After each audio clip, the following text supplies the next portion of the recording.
Pathology of qi mechanism. We continue with entering, exiting of qi in the channels.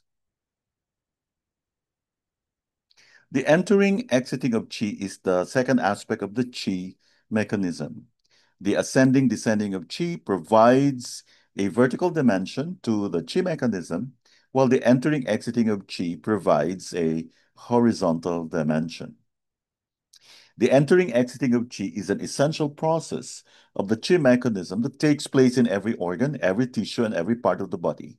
The entering, exiting of qi is particularly important for the movement, transformation, and excretion of fluids, and therefore in pathology, its disruption leads to dampness, phlegm, or edema. The entering, exiting of qi is an important aspect of the movement among the three yang energetic layers of greater yang or Tai Yang, lesser yang, Shao Yang, and bright yang, Yang Ming, and among the three yin energetic layers of greater yin, Tai Yin, terminal yin, Chui Yin, and lesser yin, Shao Yin. Grouped as above, the channels are at different depths as follows. So the greater yang or greater yin opens in onto the exterior. The lesser yang or terminal yin will serve as the hinge, while the bright yang, lesser yin opens onto the interior. So the superficial would be greater yang and greater yin. The hinge would be lesser yang and terminal yin, the deep bright yang, lesser yin.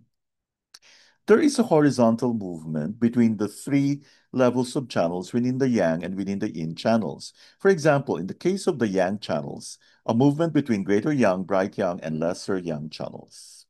As the greater yang channels are superficial and the bright yang ones deep within the yang channels, this movement of qi is part of the entering, exiting of qi. A good example of such movement is on the face. The face is richly supplied by all the yang channels. Another example based on the channels of the shoulder.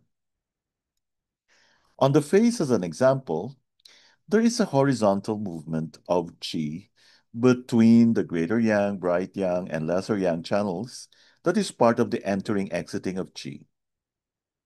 A disruption of the entering, exiting of qi in the channels causes local stagnation and pain. Therefore, it is worth noting that local stagnation and pain may be caused by a disruption of either the ascending, descending of qi or of the entering, exiting of qi. Pathology of entering, exiting of qi in the channels. Three different depths within the yang and yin channels. Greater yang and greater yin are more external. Bright yang and lesser yin more internal in the yang and yin respectively. The horizontal movement of qi between the three energetic layers is an expression of the entering, exiting of qi. A disruption of this horizontal movement creates local stagnation. Thank you for listening.